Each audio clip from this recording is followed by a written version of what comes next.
Saturday at 11 a.m. with daily lunch and dinner specials. Start off with a signature spirit, beer, or wine, maybe a signature appetizer, and then a salad, soup, and entree. I'm Anthony in the kitchen. Come to Signets, eat, drink, and squat, and keep me busy.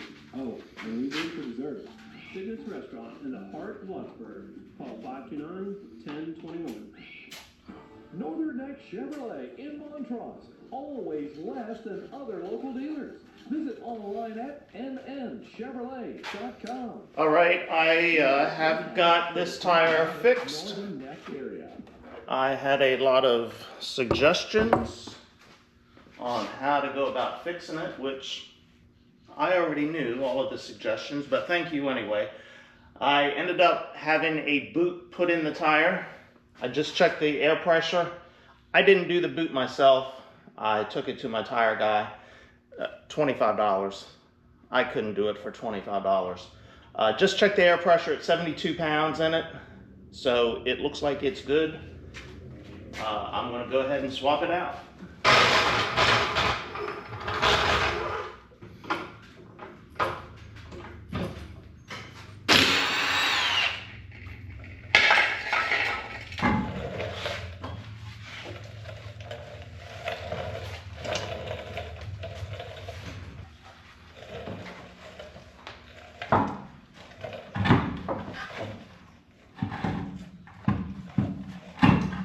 And so they did end up putting the new sensor in it, so I'll probably have to do some reprogramming. I don't know what that entails.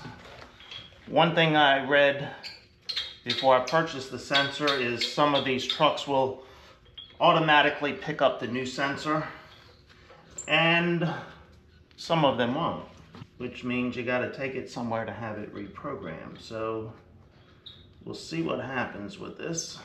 I have hooked the sprayer up to the tractor. It is Saturday afternoon. We had a few sprinkles this morning, which wasn't in the forecast. The wind is supposed to blow this afternoon. So far it is not. It is only blowing about 9 miles an hour at the moment. It was supposed to get up to about 80 degrees today. It's only about 68 right now. The clouds have been hanging around all morning, so the forecast changed overnight, I guess.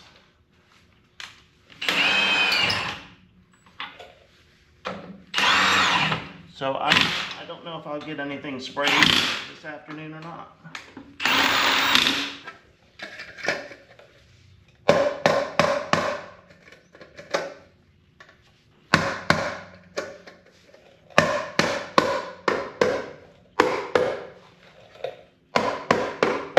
Okay, that is done. Now I've got to put the spare tire back in its location.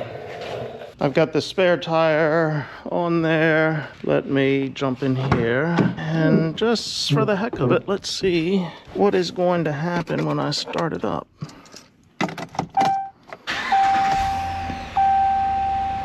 And, oh, no, the light is flashing. Let's go through the menu here.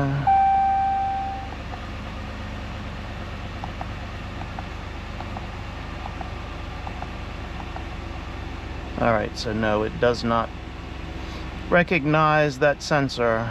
Okay, I'll do some research, figure out how to reprogram it.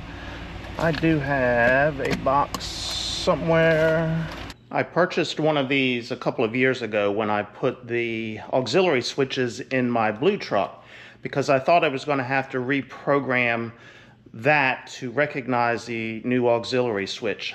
I did not, so this is still in the package, OBD Link MX Plus. So apparently I can plug this into the truck, download the app on my phone, and I'm supposed to be able to go in and do some reprogramming. So I will have to check into that. I don't have time right now to do that.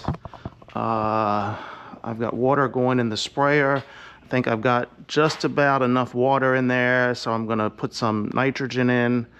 put the chemicals in, and then I'm gonna see if I can spray at least one tank.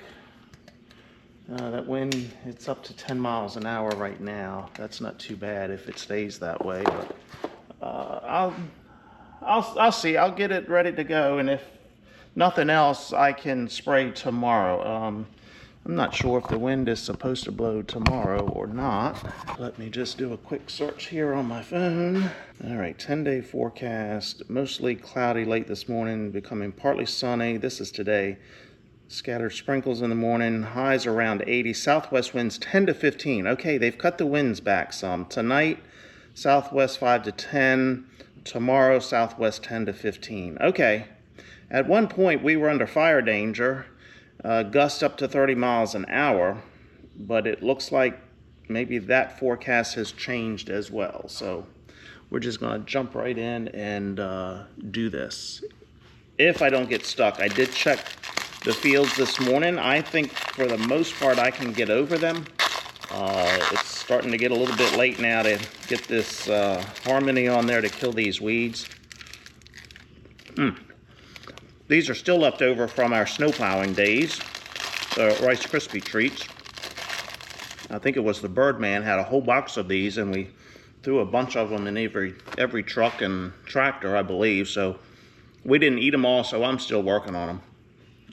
Okay, I'm gonna go finish this sprayer and see if I can spray some.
And I've got a full tank, so let's try it.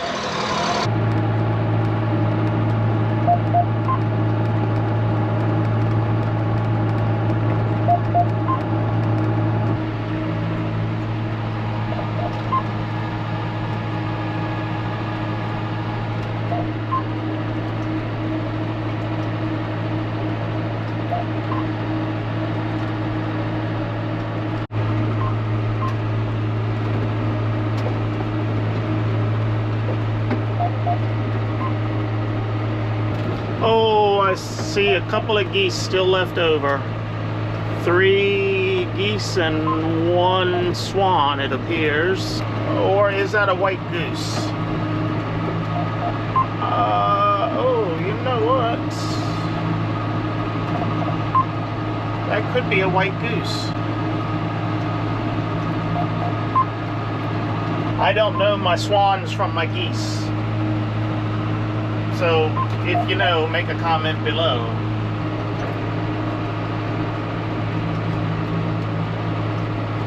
I would like you to get a good look at this property. See, the fence goes that way and then down this way. So, I guess you could call that a gated community. Well, actually, it's just a fenced-in property.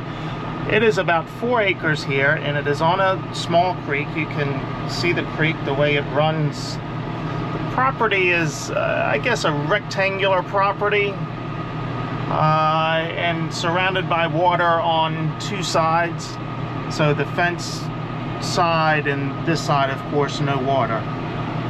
Custom built house down there, 2 bedrooms maybe, 2 bedrooms, 2 baths, nice workshop.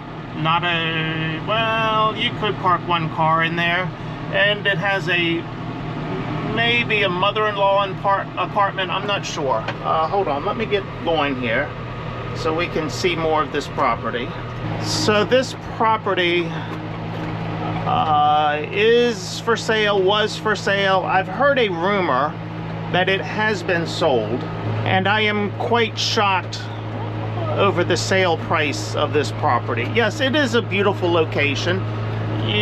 Your nearest neighbor, well, you've got a neighbor way down there, you've got a neighbor over there, and one more neighbor over there. And if I don't pay attention here, I'm going to run into that fence.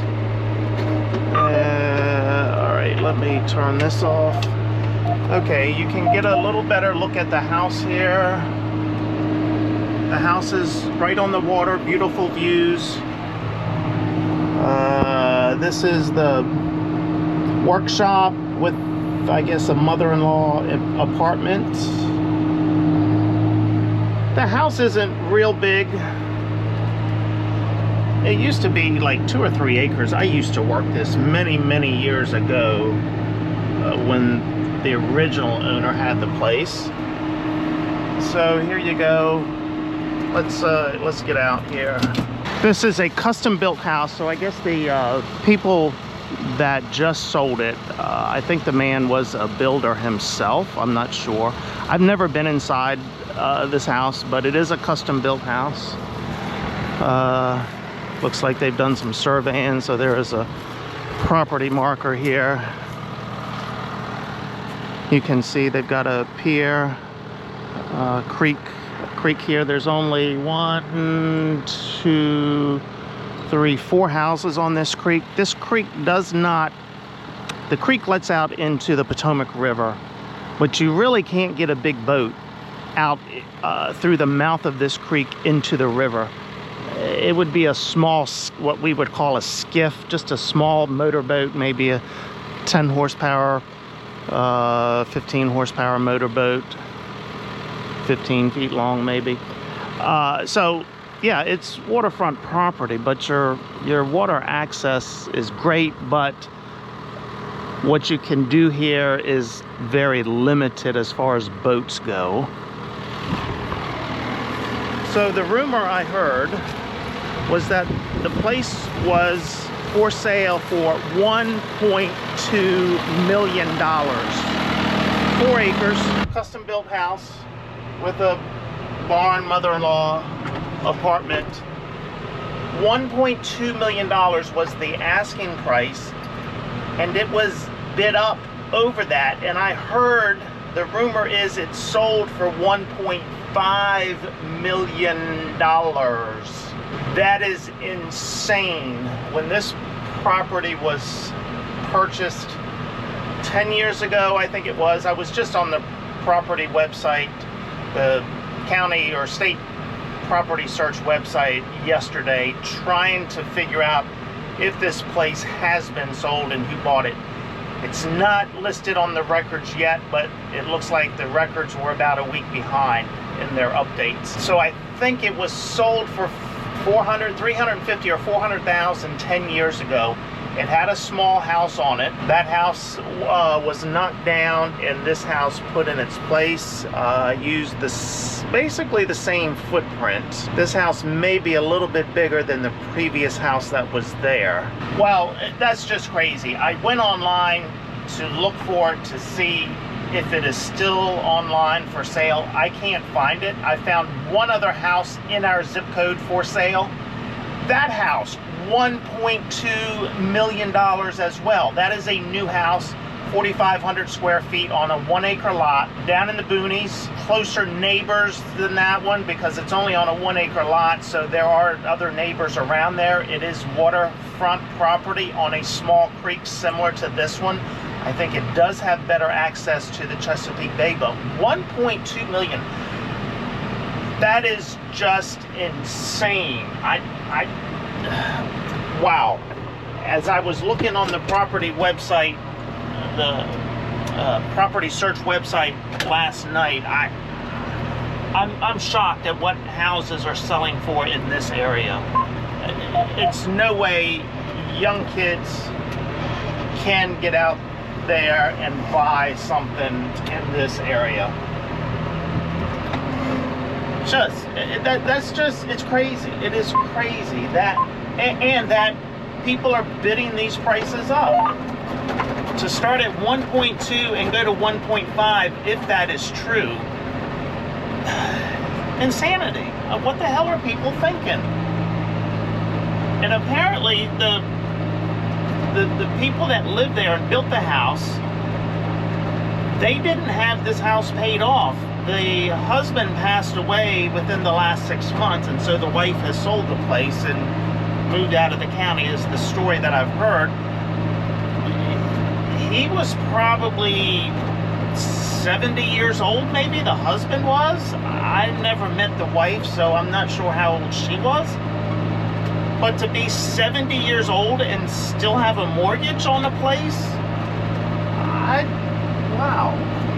People are living beyond their means, is what I have figured out. And there could be a rude awakening in this area because of our Navy base, and with with DOJ going in and cleaning up and getting rid of jobs. There could be a rude awakening. I somewhat kind of hope there is a rude awakening, because we need to come back down to reality with these housing prices around here. You can't find anything now for less than $350,000. What used to be a starter home 10 or 15 years ago for $150,000, maybe $200,000. You're talking $350,000 at a minimum. And then with interest rates where they are, it's between 6 and 8%. I don't know how kids are doing it.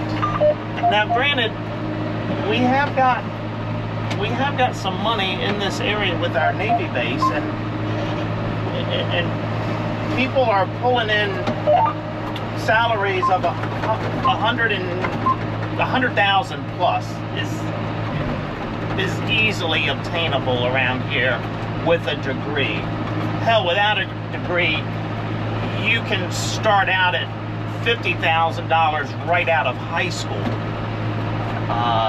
So yeah, because of the government, there is a lot of money here, but we need to reset that, and DOJ is working on that.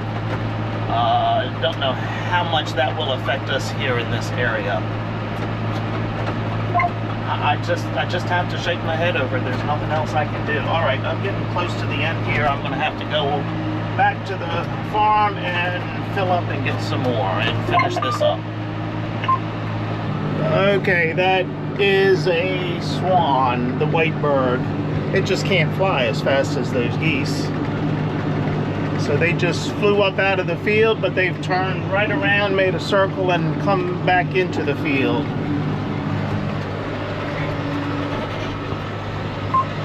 There's two loners right here.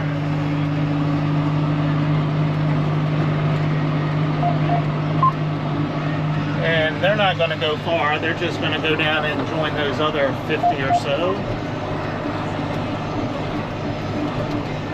And right back they go. But yeah, there's just that one swan in the group with those geese. That's weird.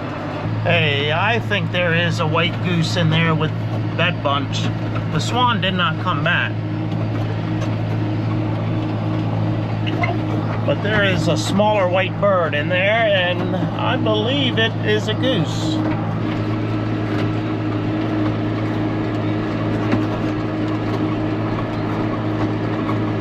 I need to get a better look at that.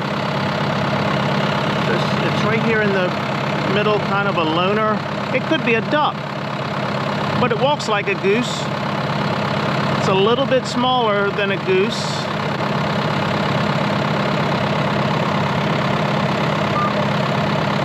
So is it a baby goose, a hybrid goose, a duck, a white duck, an ugly duckling? I don't know what it is. But that one is not a swan. The one I saw flying away a little bit ago, that one was a swan.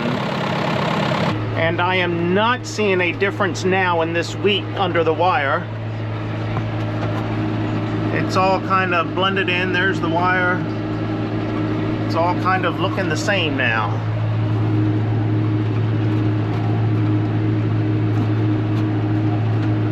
So that shows you that the geese coming in here and eating this really does not make a difference. Now at this stage of the game, with them still in here, that could make a difference. But it's only about 50 of them. They're not going to hang around much longer.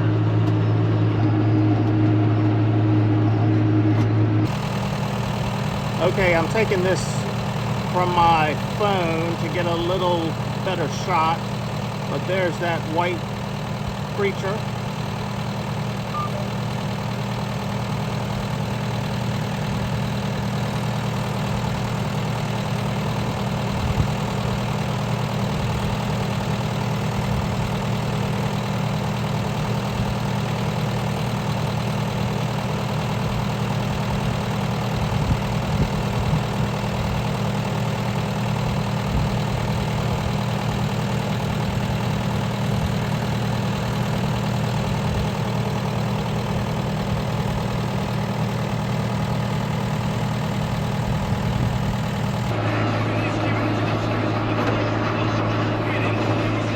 And I have finished spraying the wheat. Saturday evening, 5:30 or thereabouts. I guess it is going to be adult beverage time. So I'm going to say, see ya. See ya.